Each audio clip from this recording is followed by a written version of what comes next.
আসসালামু আলাইকুম সবাইকে। আবারও রান্নার নতুন একটি ভিডিও। তো গ্রামে বরাবরই সবাই সকালবেলায় রান্না করে, কারণ দুপুরে এখন তো প্রচণ্ড রোদ গরম, তো দুপুরে কেউ রান্না করতে পারছে না। এখন আগেও তেমন রান্না করতো না, সবাই সকালবেলায় রান্না করে।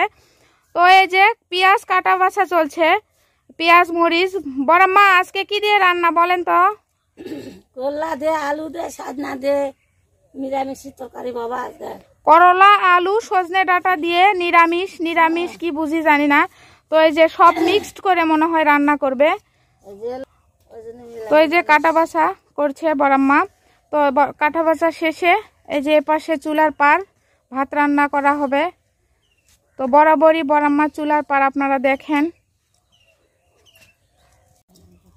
এই যে সব মশলা দিয়ে নেওয়া হলো, এই যে তেল।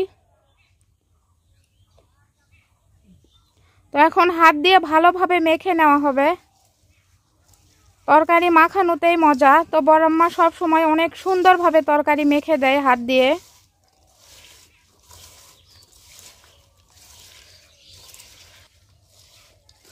তো এই যে দেখেন কত সুন্দর করে তরকারি মাখানো হচ্ছে।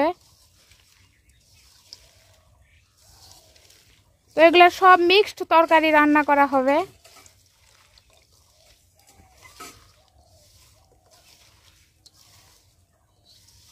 এই তীব্র গরমে সকালবেলা এখন মানে কেউ সকাল দুপুর যে সময়টাতেই হোক ভাতও খেতে পারছে না, আবার মানে রান্না করতেও কষ্ট হচ্ছে, অনেক গরম। তো সবাই সকালবেলা মোটামুটি পান্তা খাচ্ছে গ্রামের মানুষ। তো এই যে মাখানো শেষ, পরিমাণ মতো পানি দিয়ে নিল। তো এই যে মাটির লেপ দিয়ে নেওয়া হচ্ছে পাতিলে, মাটির লেপ দিয়ে নিয়ে রান্না শুরু করা হবে। তো এই যে জাল ধরিয়ে নেওয়া হচ্ছে। এই যে জাল ধরানোর সময় প্রথমে ধোঁয়া হয় প্রচুর পরিমাণে, তারপরে আস্তে আস্তে ঠিক হয়ে যায়। মাটির চুলার রান্না সব সময় স্বাস্থ্যকর। এই যে দেখেন ধোঁয়ায় সব অন্ধকার হয়ে গেছে। তো এই যে রান্না প্রায় অর্ধেক হয়ে গেছে, মানে শেষের দিকে এখন।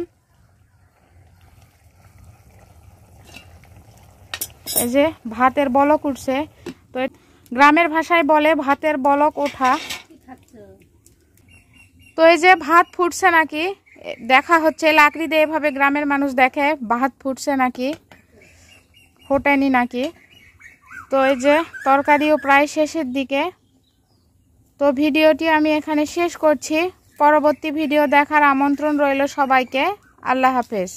বড়ম্মা আল্লাহ হাফেজ দেন। আল্লাহ হাফেজ।